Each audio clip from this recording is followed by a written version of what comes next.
and we're sitting there, and then Burnsy walks in, and Nux grabs my leg. He goes, "Do not leave, kid. You do not leave."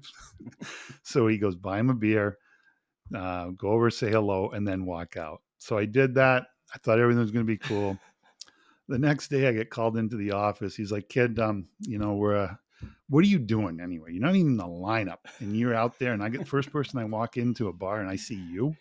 And he goes, "We're sending you down to Fredericton." When I stepped on the ice, I never backed down, and I never stayed down. And I was vicious, and I was malicious, and I don't care. He's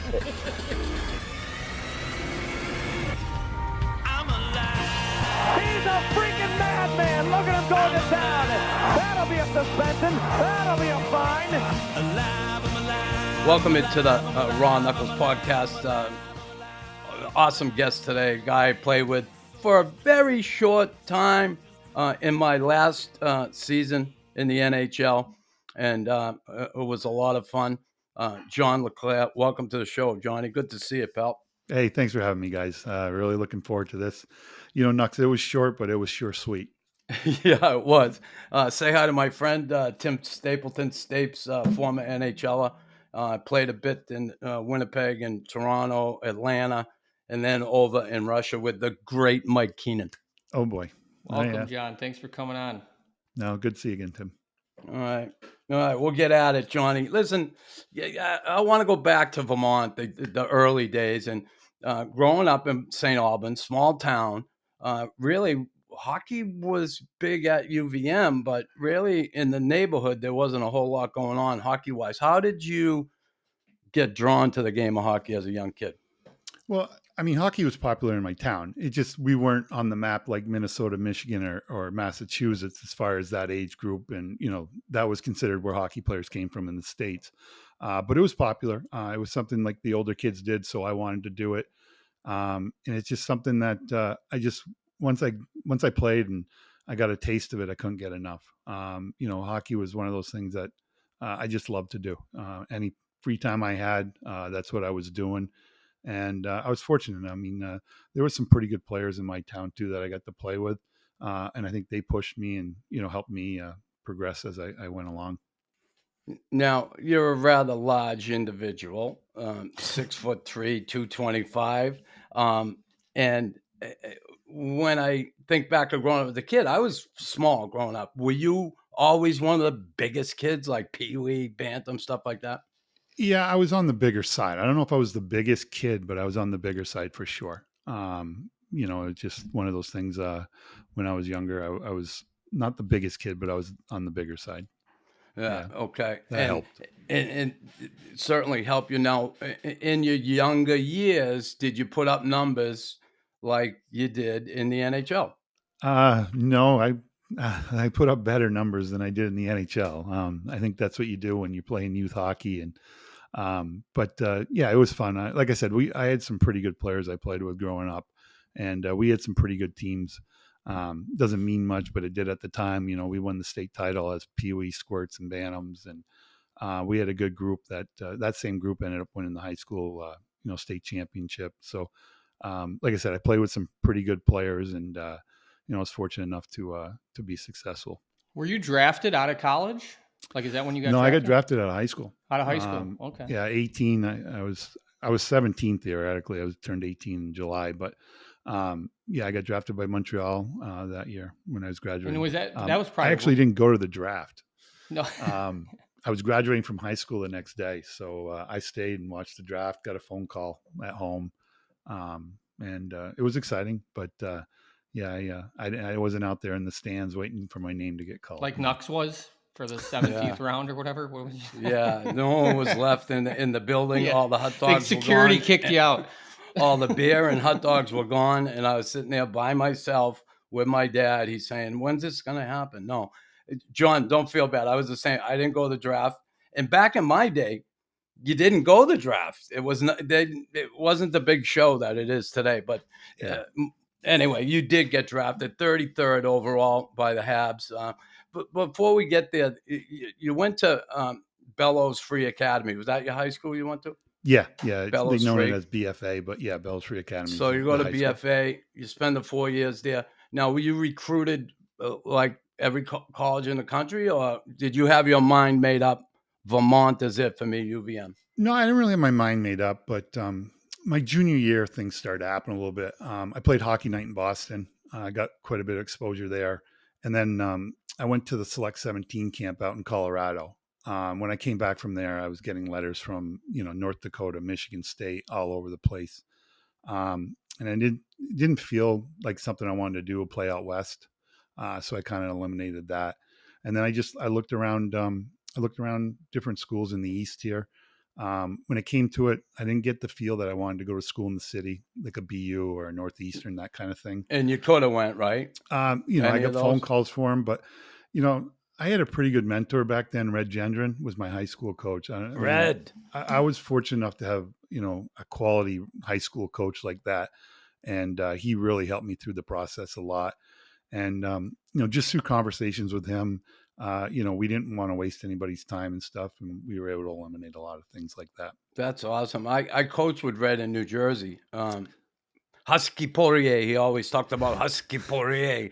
And he was a funny bastard. God rest his soul, Red. Yeah. He was certainly a determined individual. No question about it. Good coach, knew the game. So you were drafted by the Habs. You do your 4 years at Vermont. Were you always a Habs fan growing up? Was it a Habs fan, Bruins fan? What was it? Nah, I mean, Vermont is a New England town. St. Albans is 50-50. I mean, I'm a diehard Red Sox fan. I grew up a Bruins fan. The Patriots. I don't follow the Celtics that close. I'm just not a basketball guy, but I'm New England, and our town was New England. It was 50-50. We have a lot of French influence, so it's probably 50-50. But it was tough because I had to watch. The only TV I got back then was watching Hockey Night in Canada every Saturday night. So I had to watch Montreal through their heydays, just bury the Bruins every night while I'm rooting for the Bruins. Well, I was exactly the same, right? And I get drafted by the Habs, and I'm like, it was 78. I got drafted. I didn't come to camp right away. Stayed in school one more year, and then, we know what happened. 78, 79. Too many men in the ice. LeClair scores, and Lambert wins it in overtime, and it's history. That's all she wrote. And even though I was drafted by the Habs, I was still a Bees fan. Now you drafted 33rd overall. Your first training camp. What is that like for you, who didn't like the Habs like me? I hated them. I come in a training camp, and you get in the forum, and you see all those banners, and of course you come in also, and the greatness that is around you every day. Was that intimidating for you? It was intimidating. It was surreal. It was just so many things. I actually didn't. My first experience with Montreal wasn't training camp. After my last game, my senior year in college, I signed and I came up and played the last 10 games of Montreal. And when I signed, they were out playing Chicago and they were coming back the next day. So I was just like walking around the locker room by myself, and like it was just, like I said, surreal. It was just amazing to be in that temple of hockey. I can remember walking up the bench and just looking up at the banners, like you said, just the mystique of the whole forum. It was intimidating, exciting. It was just everything all at once. And then you start overthinking things like, I hope I can do this and all this other stuff. And, the last 10 games really helped me because I got a chance to get in and get to know the guys and stuff like that. So the next year when training camp came around, I treated like a rookie. I went to the rookie camp, did everything, going through and all that stuff. But it just helped having that, already introduction into everything before I got to training camp. But the first time you lay eyes on that locker room, that forum, just the whole mystique of everything, it was really overwhelming for me. What about on your as far as the city in your free time? Do you like get to, do you ever go to a place called Chez Paris? I don't know if I've ever been there. I've heard of it, but I don't know if I've ever been there. I got a great story with Nux though. Nux has told me to ask you that. Did he? Well, Yeah. Nux is that was Come on, really you're not nice. supposed to Nux. rat me out, Tim, already. Well, I don't know what this place is. I don't even know if I pronounced it right. Nux Nux has joined our team at the end of the year, and Burnsy's our coach. And I was in and out of the lineup that year anyway, and I wasn't dressed that night. And we have a game, and you do the things. You go in there, you ride the bike, you watch the last 2 periods, and guys are done. Congratulations, whatever. Nux like, hey kid, come with me. Come on, we're gonna go have a beer. And so I go with Nux. We go to Shea, get a beer, and we're sitting there. And then Burnsy walks in, and Nux grabs my leg. He goes, "Do not leave, kid. You do not leave." So he goes, buy him a beer, go over, say hello, and then walk out. So I did that. I thought everything was going to be cool. The next day I get called into the office. He's like, "Kid, what are you doing anyway? You're not even in the lineup, and you're out there." And I get the first person I walk into a bar, and I see you.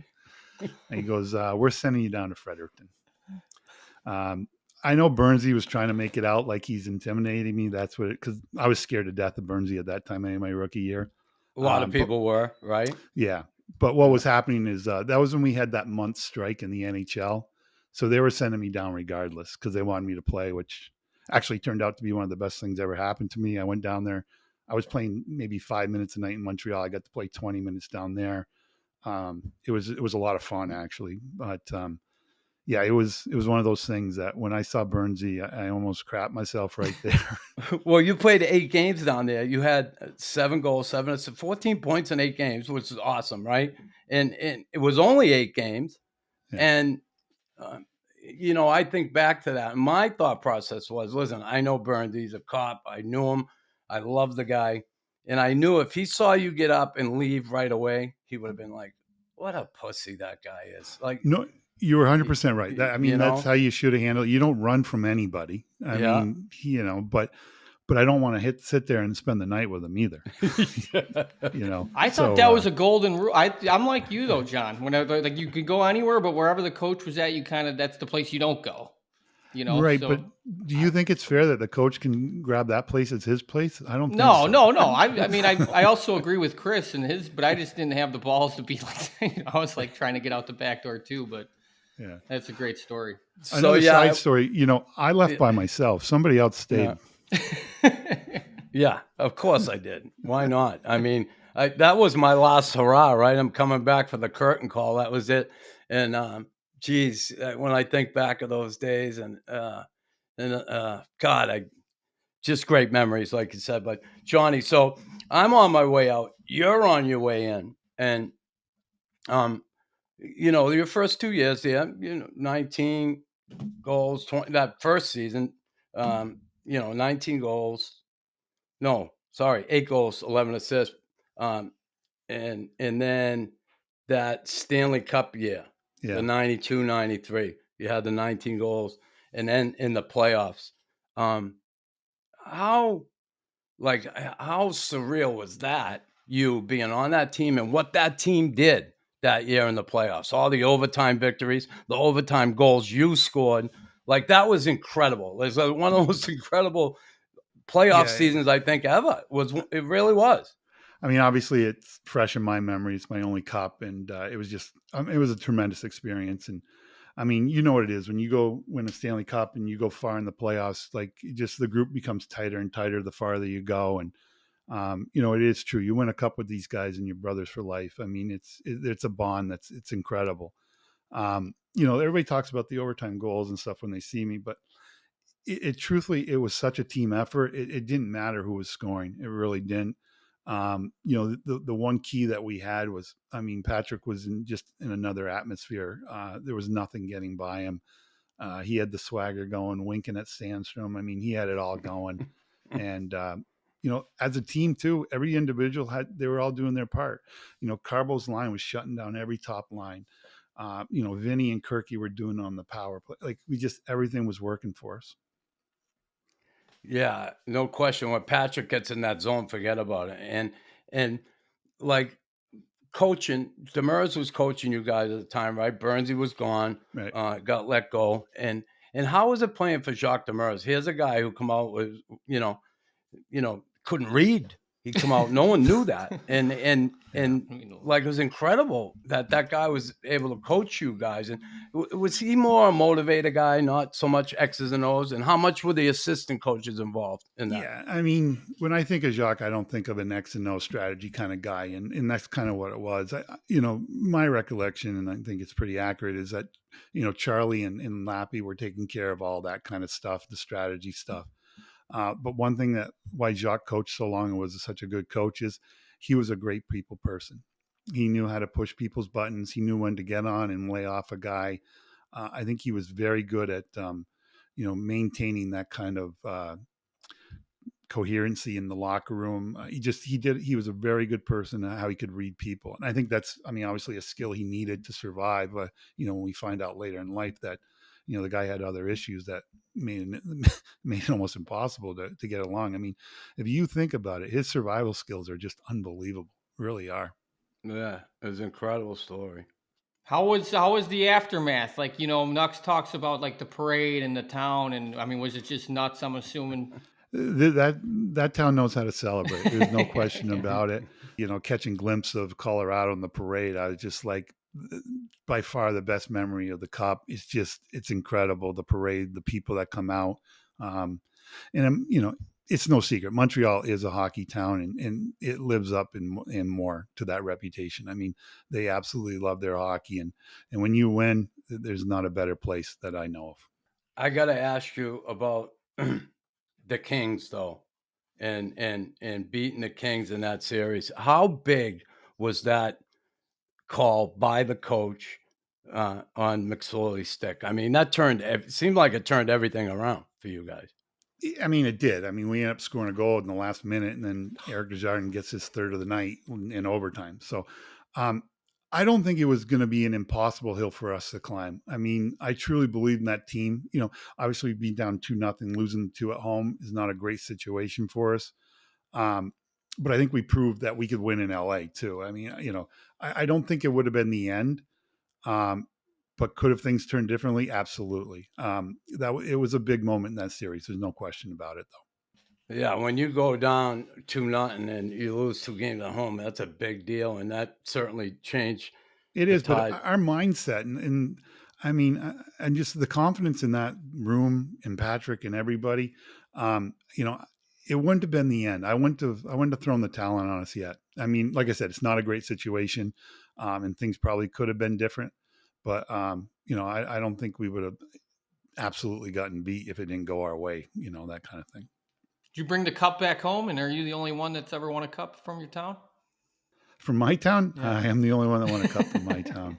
Actually, well, Red didn't grow up in my town, but Red won a Cup. But, I took it back to St. Albans. I had a day. At the time, I had a golf charity. I have a charity in Vermont, and we had a golf tournament, and we brought it to that, and all our sponsors got to have some pictures and see the Cup. And I had a party with some friends and stuff like that. And then the next day, I held like an open autograph session picture for the Cup. We had almost probably, I think, 5,000 people show up. People were coming all the way from Montreal to have their picture taken with the Cup and that kind of stuff. So it was nice. It was a long day, but it was nice that the whole community got a chance to come out and see the Cup and take a picture with it if they wanted to or whatever. So, yeah, it was fun. So that's awesome. You win a Cup early in your career. I look at, if I left school my last year, I would have been on that fourth of the 4 Cups in a row the Habs won. Right. And then I retire in 92, and I missed that one with you guys. Now, if I never won one, I'd be freaking out of my mind thinking I should have left school earlier, right, and the bastards didn't let me play one more year to win a Cup. But I did get one in the middle. Patrick was our goalie, unbelievable rookie, just incredible show he put on, no question about it. All right, so you play that year, and who are your line mates in Montreal? In 93? Yeah, I played with them. I played with Vinny. Vinny and I played with Vinny and Keener for the beginning of the year, but the last half of the year in playoffs, I ended up playing with Bellows and Muller, and we had a pretty good line together. Like there was some chemistry there with Kirky and Brian, so we were pretty good. All right, so you win the cup, all's great in Montreal, and then all of a sudden the trade happens. And God, when I look at this, I scratch my head. Okay, you go with Desjardins and Gilbert Dion to Philadelphia for Mark Recchi in a third round that turned out to be Martin Hohenberger. Who the is Martin Hohenberger? Please. And you go. First of all, why the trade? Was it anything to do with you, or more to do with them really wanting Recchi? I think Montreal, the way I kind of recall it is Montreal, we were having trouble scoring. I was putting up, 19 goals. It's good, but I was playing first line really with Kirk and Brian. I mean, that's not really first line stats. They wanted more. They thought I had more, which obviously I did, I guess. And so they wanted Rex. And I mean, I was okay. Like I wasn't lighting it up. I wasn't on anybody's radar. Philly really wanted Eric. They needed a defenseman. That was the main. Like those were the main pieces in the trade. They really were. You were throwing. I don't know if I was a throw-in or if Right. I was to just make it a little bit more even. Because I mean, Rex, 100-point guy, Hall of Famer. Eric Desjardins a Hall of Famer too. By the way, he's not getting recognized, but he's a Hall of Famer. So I think just to make it a little more even, I got put in with Gilbert. And I mean, nobody could have predicted or seen what was going to happen. They really couldn't. But I got out just in time. I mean, the dominoes started falling after that, and it just got goofy as all hell. So I was kind of glad I ended up getting out, to tell you the truth. You think that goofiness came with the departure of Serge Savard? I think absolutely. Serge was a very level-headed guy. I thought he always made really good decisions. Never really got pressured into stuff by the press or what people are in his ear about. He's the one that constructed our Stanley Cup team. And even the years before, we were successful, with him at the helm. It was disappointing the way everything went down just because I was outsider, but I kind of knew, and I was still talking with those guys. And like I said, they were getting rid of everybody. They got rid of Kirk, Schneids, then Patrick and Keener. That was the end. Yeah, it was insane what happened. I couldn't believe it. And again, that's a general manager. Let's not kid ourselves. They put two guys in charge that weren't qualified. They weren't. I mean, that's what it amounted to. Ray Jean was a wonderful guy.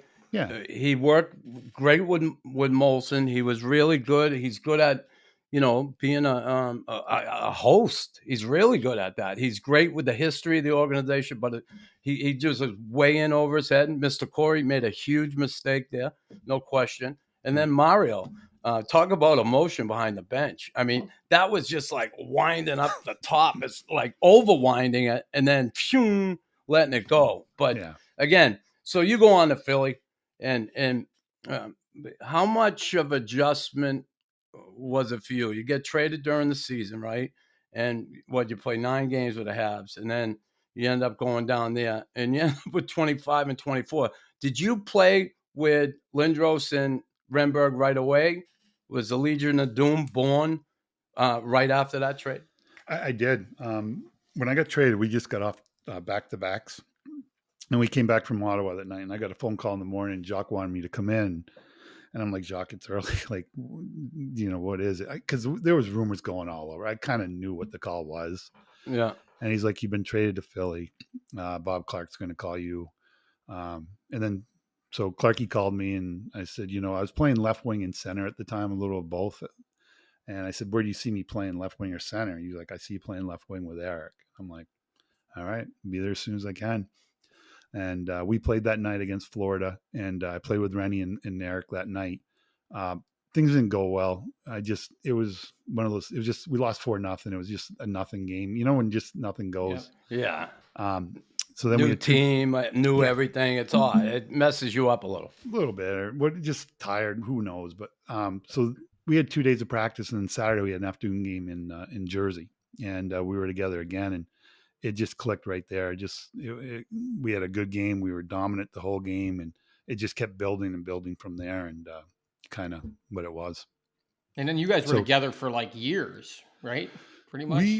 It seemed longer, but it wasn't that long. I think it was like 2.5 years, and then they ended up trading Rennie to Tampa for Chris Gratton, which didn't sit well. But not just with Eric and I. I mean, Rennie's I don't know if you guys ever met Michael Ramberg. No. Great guy. Just a real good teammate. One of those guys that you don't really want to lose. But anyway, Rennie ended up coming back later. We had a good, I think 2.5, 3 year run though. And I mean, it was fun getting on the ice with those two guys. It's just, it gives you a level of confidence that you didn't know it was there. It really is. I mean, when you got those two guys by your side, you feel real confident on the ice. So Johnny, my last year there in Montreal, would you remember the league, we went on strike, the players, right? And just before the playoffs. And, that was my last year. And I get it. It had to be done, and things had to change as far as the players. They had to start to get more piece of the pie. When you left, what was your contract situation when you got to Philly? You have a year left? What was it? I had a year left. No, I had to sign that year. So I played 25 games or whatever, and I had a pretty good run. And then we had to sign. And so, I mean, I don't fault Clarkie. Like, you go from 19 to scoring 25 goals in 25 games. Like, what am I going to do here? Like, is it? So I think I ended up signing like a 3-year deal that was like in between. Didn't hurt me, didn't hurt him. Yeah. That's kind of how it worked out. So you do that 3-year deal and you get 51, 50, 51. And now the next contract. It didn't work out for me. Is that what you're saying? Right. Yeah. It didn't. No, and then the next contract, well, I will say one thing. They, I think after my second 50, Clarkie's like, back then you could renegotiate deals. Yeah. So he's like, I'll bring you in. And then so they started to bring me in, and then that's when they signed Gratton. So it was 3 years of renting. And then that's when they brought Gratton in, and it was back when you had to give an offer sheet. So I think they gave Chris like a $30 million signing bonus kind of thing to like deter Tampa from matching or something like that. And, after Clarkie told me that he was going to negotiate my deal, and then he's like, well, we don't have any money to pay. And I'm like, you just gave this kid a lottery ticket who hasn't scored anywhere close to what I'm doing. So it didn't sit well. That's for sure. And I don't have to get into numbers, but did they end up being fair with you? And did you feel like you got screwed? They ended up, I actually had to go, I went over to Mr. Schneider's house, and him and I sat down for an hour and just kind of talked. And then the next day, I was signed. It was a fair deal for everybody, and it worked out. But my whole thinking is that I didn't want to get to that point. It wasn't something I wanted to do. I shouldn't have gotten to that point. Yeah, well, that's good. I hear you, no question about it. So you signed that deal, and away you go. You had a couple of long playoff seasons there, right? In Philly, 96, 97, 19, right? Games you played. And then 99, 2000, 18 games. And then again in 2003 and 04, another 18 games. Some good runs in the playoffs there. Never quite get over the hump. No.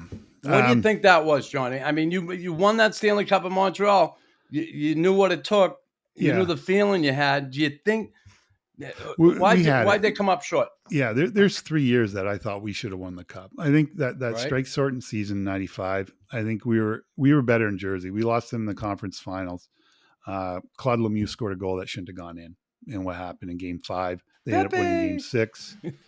And I thought we could have won that year, and that would have been a Stanley Cup, just because when Jersey beat Detroit, they weren't ready, and I think we were more ready to win than Detroit was at that time. And we would have beat them. When we saw Detroit in 97, they were more than ready, and they embarrassed us. They smoked us. And then in 2001, Eric got hurt. Actually, we were up 3-1 on Jersey, and we ended up losing in 7 in the conference finals to them. They go on and beat Dallas. And then in 2004, I thought we were a little better in Tampa. I just did. I thought Hitch had us playing better than Tampa. Went to 7 games, they won, and they went on to beat Calgary. So we had 3 legitimate shots that I felt that got away from us that we could have won a cup. When you look at it, I mean, it's one of those things. I mean, is it goaltending? Is it defense? Is it not enough scoring? I mean, each game's different. The overall picture, you win with goaltending, defense. Ours was good. Was it good enough? I don't know. No, I'm just listening. I grew up a Detroit fan. Sorry, and I actually, being from Illinois, which Nux calls me a traitor because I wasn't a Blackhawks fan, but yeah, I remember that '97 finals, and like you said, I just think at that time Detroit went through their loss. They lost a lot to get to that point, and Right. that probably was just a point too where you guys just ran into. Obviously they were good, but they were also a team that was took their losses. I feel like that's what it seems like you have to do nowadays. Our teams have to do. Like Colorado went through their losses and won, and then Tampa did it, but Washington did it when they won the President's Trophy. They lost, and then they won the Cup. So it was yeah, I remember that series, and I was rooting for Detroit. Honestly, to me, 97 is not as disappointing as missing winning a cup as some of those other ones, just because we got beat by a very good team. So those Philly years were good years, no doubt. That's certainly the meat of your career. And you end up going to Pittsburgh. What happened there? The last year in Philly, 03, 04, not Jean LeClair numbers of 95 and 96, but still pretty good numbers. And you end up in Pittsburgh. What happened there? I was making too much money. That was when we missed that whole year. Well, we had that lockout that year. We missed that year, lockout.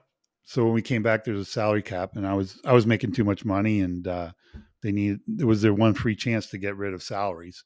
So Tony Amonte and I knew it was coming. I mean, it's just, you could see the writing on the wall, and it's just one of those things. It's business, and no problem with it. So 05, 06, 06, 07, Mario still there? Mario came back, and we put a pretty good team together. Paper-wise. Was the kid there yet? Was the kid Sid, there the kid's yet? first year. So you play with those two guys. How was that? That was pretty awesome. Mario only played a little bit that year because he ended up getting sick again, unfortunately, and then he had to retire. But Mario was around. He's a great guy. Really, the little bit I got a chance to know him, really impressed with him, and really nice guy. And then having a chance to see Sid, play and practice with him and be around him. The kid is special. There's no question about it. His drive, his determination, there's nothing like it. Very impressive kid. And you saw him, I mean, what was he, 19? You know what I mean? Like he was 18, yeah. Pretty mature though for an 18-year-old too, right? He was. I think he had a little bit of different experience growing up than you and I did, hockey-wise. But he handled everything really well. Like these guys, like Lemieux, Gretzky, Eric, and Sid. They're like already, you're the next chosen one or whatever they call them. It's a lot of pressure for these guys, and they handle it well. Sid handled it really well, I thought. So there's a guy going to be in the Hall of Fame, Sid the Kid, okay? And then certainly Mario's in there. Now, you talked about Eric being in there. And listen, you put up some numbers here. 819 points in 967 games, okay? Now, if I'm basing this on another player who got in there, and I wonder, and listen, I don't want to take anything away from this guy, but if that guy is in the Hall of Fame, I don't see why you shouldn't be. And I say that with no disrespect for Cam Neely. He got 694 points in 726 games. How does Cam get in there and you on the outside looking in? I mean, I see the arguments for both sides of that. I do. I mean, obviously, I would be more than honored if I got that call. I truthfully don't have a problem with Cam at all being in the Hall of Fame. I mean, when you played against Cam, you knew you were playing against him. The night before, you're playing the Bruins, it's Cam Neely. Like, you're like worried about him. Like, he's on your radar.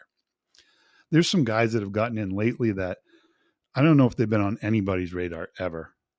They put up points, they've done this and stuff like that, but it's, come on. You're leaving out McGillney, you're leaving out Roenick, you're leaving out Fleury. I mean, there's a boatload of guys that I mean, like I said, I don't have a vote. Everybody's got their own opinion, and nobody's ever going to get it. It's not a science, It's not going to ever be 100%. But it leaves for a good debate. And I think there's been a couple of guys that I would have put those three in ahead of some of the guys in the last 4 or 5 years that have gone. Yeah, you look at McGillney. That's terrible. Ronick, and who was the other guy you said? Theo Fleury. Theo, yeah. And Pierre let's face it. Turgeon. There's a pretty good list of guys that maybe that I think are pretty deserving. That's all. And then you get like this year, the Sundins. I didn't see them play a ton out there in Vancouver, so it's not fair for me to judge. But I know playing against those other guys, and I played against them a little bit. I don't know. I don't know how they don't get in ahead of those guys' first ballot. Makes me wonder. Yeah, it's frustrating. And for me, looking on the outside, and I say this, and yeah, I'm never going to be there. I get it. But I look at Pat Burns, and this is what pisses me off. A guy like Pat Burns, who's dying of cancer, they cannot get off their high horse, the people who vote, and put him in while he's still alive. And he dies, and they put him in the next year. Yeah. Fuck you. I think that is the chintziest, shittiest thing that group of guys picking has done. And I look at Theo Fleury. Why is he not getting in? Because he was a bad boy. He wasn't. I hate that. And well, that's the other thing. Anyway. I mean, Eric Lindros not a first ballot Hall of Famer. Yeah, please. They made him wait 3 years. It's kind of petty. That's all. It is. Well, I certainly believe that you belong there, and I hope someday you get that knock on the door. Appreciate it, Nux. Yeah. But No like I said, I can see both sides. It was not long enough. I didn't put up. I think 500 and 1,000 is kind of the benchmark they want now. So missed it. Let's look at if you were to go in the Hall of Fame. Okay. What hat would you be wearing, my friend? As great as Montreal was to me, I think most people remember me or know me as a Flyer. So, I mean, that would probably have to be where I would lean. And you live outside of Philly, so you kind of stayed close? I do. When I got done playing, even when I went to Pitt, my wife and kids stayed here in Philly. Kids were in school and stuff like that. And we were done. We had a lot of friends outside of hockey, and kids were happy in school and things like that. And we liked the area. I mean, where I live, I'm very happy, and it's convenient. It's nice. So, yeah, it's been good. That's awesome. So, Johnny, what an awesome career you had. And it was great to be part of it for like a couple weeks. It was fun. Yeah. And I certainly watched you and was proud of the job you did. But it's funny, you win that Stanley Cup early, right? And then you think, right? I remember getting to the final there, right? And thank God, like, I'd have never won one. We got there and we won it. And then you think, okay, we're coming back next year. Man, is it so hard to get there, isn't it? Like, people don't understand. They don't have a clue how freaking hard it is. Just what Colorado did right now this year. It's incredibly hard. And I mean, with each year, you realize it gets so much harder. To me, when we would lose out in the playoffs, is the thing that would just depress the hell out of me is that I got to go through all that work, all those games, all those hits, everything, just to get back to this spot. And it's not even where I want to be. This spot where we lost out. And then we still got to go further to get where I want to be. Like, it's kind of like it all ends and you got to start all over. And it's just like, that depressed the hell out of me every year. Cause like, you work all year and you didn't get you got like halfway there. And it's like, not halfway there, but you got like close, but not there. It was really, it was overwhelming to be like, I got to put in all that time and all that to just get back here. And that's not even where I want to be. That was a tough feeling. Yeah, well, Corey Perry, right? What is he, last 3 years he's in the finals? That poor bastard. That's right? tough. Well, he's won a cup, right? Well, but it was a long time ago, though, right? Like that is, but I mean, Nux, he's been that close the last 3 years. I mean, oof. Well, did you see on Twitter? Yeah, they showed him afterwards. They had him Corey Perry next year. They had him in an Habs jersey. I did. It was see awesome. That was funny. I saw that. That was awesome. The hired gun, if you will. But yeah, you come close like that those 3 years, and you're like, what? Come up empty. But that's just shows you how difficult it is to win It that is, trophy. and you can never predict either. There's no free agent out there that's going to predict we're going to win a cup next year, because anything can happen. I mean, obviously Colorado was a good team from start to finish and all that, but look at Montreal last year in in that bubble or whatever. They got to the finals. Would anybody have thought Montreal get to the finals last year? No, Nobody. Whoa. No one. Exactly. No one. And then when they got there, did anybody really think they were going to beat Tampa? I just, No. But it was an amazing run. No, it's one of those runs, right? You see a team get hot, and when you have that shows you when you have a goaltender that quality, and you get clicking as a group, man, you can do great things. And what do you think of little Cole Caulfield here in Montreal? Look at what was going on with him when Duchamp was the coach, right? And then he leaves, and Marty comes in, and it was like you just sprinkled water on the plant, and it was crazy what happened. Right. I mean, I think the kid's he's got a scoring ability that a lot of players don't have, and that's something special for sure. But I want to see what he can do for 82 games. Like, let's not kid ourselves. Montreal's playing. They've been out of it since Thanksgiving, not Christmas. They were out of it since Thanksgiving. I mean, a lot of teams weren't really putting their top goalie or top D against him. They were kind of just going through the motions. So I'd like to see, with a little bit more on the line, see how things are going to work out for that team. Yeah, it's going to be interesting to see what happens here in the draft moving forward. Listen, John. Max, who would you take with that pick? I think I would take the Czech. You're gonna? Oh yeah, you wouldn't take Wright. You go with the Czech kid. Yeah, I'm hearing some things here. That just. What was it? Was it the Olympics that Czech kid dominated? Like he was. Yeah, I guess he was incredible. Yeah, he was good, and he's playing against men. I mean, yeah, not a bad choice. Listen, here's the deal, Jeff Gorton. When I look at what he did in Boston, he brought Chara in, he brought Tuukka Raskin as a stand-in GM. He drafted Marchand, Phil Kessel. Like, he did some incredible things here. Oh, he's good. He's good. Yeah. No, he's got a good eye. Yeah, then he goes to New York and does that. Now, you watch. Here they are with that first pick. And this time for pressure. This guy got some heat on him. And you watch. I think people are going to be shocked what he does. And I hope he can turn this thing around. It figures they got to get a Boston guy to turn the shit around up here. You know what I mean? Exactly. I know. It does take an American to get things right up there sometimes. Yeah, it does. Yeah. That's it. Us Yanks got to stick together. So retirement, you walk away from the game. How was that transition for you, Johnny? Like I certainly, my history. I had a difficult time, no question. How was it for you? It was tough. I mean, there was a lot of times you just like, what am I going to do? Like bored and just kind of, I don't know, just it's a lost feeling sometimes. I got to a point that I didn't really even like hockey. I liked watching my kids play. I wasn't watching much NHL. I didn't really care to. I didn't put the skates on for 8 years after I retired. And then we had an outdoor game, alumni outdoor game here in Philly against the Rangers. And they asked me to play. And I was like, yeah, I want to play in the outdoor. I think, playing those stadium things are kind of fun. Yeah. I never got a chance to as a player. So I wanted to see what it felt like to be in the stadium game. And so I'm like, I better get my ass in shape and not embarrass myself. So I started skating with a group of buddies here. And you know what?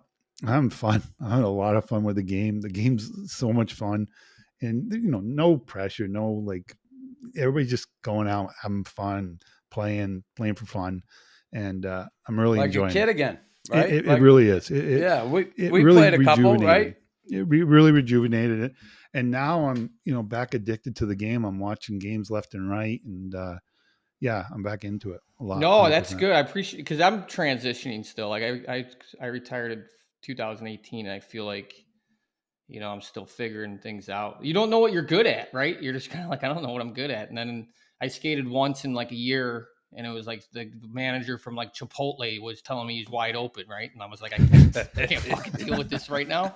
And so, awesome. But now I just got back into the game and like you said, I'm loving it. And I'm kind of, I want to ask, like we talked about this 3 ice. You guys looking for guys, a little, guys? We are. I mean, obviously we're set for this year, but you know what? Tim, you train a little harder, Yeah, get in the gym. and get us that number to that Chipotle guy too. Yeah. But yeah, they're planning next year's a go. So, I think we're going to get a lot more name players too, like yourself, just out of the game. Still love the game and want to play. And it's 3-on-3 ice. It's no hitting, no fighting. It's kind of, it's just let the skills that's roll. no fun. No Nux, fighting. you won't be playing. Nux is confused. fighting? He's confused. I know. But yeah, I think, we got a couple, we got quite a few guys with NHL experience this year. And I think part of that was the word wasn't out, but all the players I'm talking to now is like, they're like, I'm getting phone calls left and right from my buddies. Like, how'd you get into this? How can I get into it? And all this. So I think EJ Johnson, the guy that put this together, he's going to have a lot of, going through a lot of names next year when it comes to. Well, I didn't know about it until I knew you were coming on and it was mentioned. I was all over the website yesterday and I was just like, man, this is awesome. Like, it's pretty professionally done. It's like, I saw some of the reserve guys like Chris Bork and Ryan Malone. And then I was like watching the video and I was like, you guys, I mean, how's it been so far? This is the first year. Yeah, it's the first year. We 2 weeks ago we had our first tournament game in Vegas, and it went terrific. It went really well. We had 5,000 fans there. It was the product was awesome. These guys can all skate, and I mean, you know what these young guys can do now. They all can fly. Yeah. They're skilled. They got all their little tricks in their bag, and that's what you're seeing out there on that 3 ice, and it's been terrific. Like I said, the more and more people hear about it, the more and more they love it. And it's just one of those things that once you see it, it's going to grab you. And we're getting out there. I mean, we're on CBS Sportsnet. Yeah, we're on RDS and TSN in Canada, and the finals in Vegas in August are going to be on CBS Sports. So Johnny, first of all, we got to lobby for my partner here, Tim, to get out there because that. Well, I mean, we'll perfect. get him there. He's perfect. Perfect for this game. We're gonna get him in. Gotta find my equipment first. Yeah, well, I'll get you. I'll buy you some new shit. All right. There's Tim? no training camp testing, is there? We'll get the VO going for you, but yeah, no. And the calipers to see that. See if you get any little fat in that belly of yours. So 3 ice now. Steve Baker, I know Bakes. I know EJ. I know Craig Patrick. I know the whole crowd. Geez, putting this whole thing together. It sounds so exciting. The overtime format in the NHL is awesome, right? We see that during the regular season, how exciting it is that packed into that 5 minutes. Now, talk about for the people who don't know, I guess the format. So there are 6 teams, 6 teams, right? Yep. And all 6 teams show up in Vegas on the weekend. Not just Vegas. We're touring town. We're touring Grand Rapids, I saw. Yeah, exactly. but you go to different. Yeah, you go to different towns. I get it. But last one was you all go to Vegas that weekend. Is it a round robin? No. What it is so we'll have it changes up each week. But when we were out there, I played Carbo's team, and we beat Carbo's team, so we move on. And because we have 6 teams and we need 4 teams to move on, the team with the most goals that lost in the first round, they also move on, but they don't get a point. Okay. But they're still alive. Because the first weekend we did it, the team that moved on was Joey Mullen's team. They ended up going through and winning the whole tournament that weekend. Okay. And as you move forward, these players get more cash and more cash for that weekend.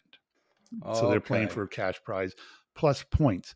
Because only the top 4 teams are going to go to that final tournament in Vegas, where there's over $1 million in prize money for these guys to play for. That's awesome. Each player on the winning team will get well over $100,000. Okay. So it's pretty good money for these guys for the summer. Really is. That's cool. And if people who don't know about 3 Ice, you can go to their website, 3 Ice, the best part of hockey, they call it. And certainly we know what the overtime looks like in the NHL, but to watch this on a weekend, guys out there with their wizardry, the hands. I know I couldn't play in it. I get it. We're trying to make it a little better too, Nux. I mean, like now in overtime, these guys want to slow it down. They give it back to the goalie to change and stuff like that. I mean, we've put little wrinkles in the game to help like keep it moving and keep it going. Like puck goes in the netting, keep playing. Yeah. If it's offsides, leave the puck, give it to them. They go the other way. The biggest rule that I like is that once you go over the blue line, you can't go back over the red line. So you can't go pass it back to the Can't goalie. retreat. Everybody changes, yeah. slow the game down, keep winding up. Once you get over that blue line, you can come out of the zone, but you can't go over the red line. Once you do that, it's turnover. It's like backcourt kind of thing.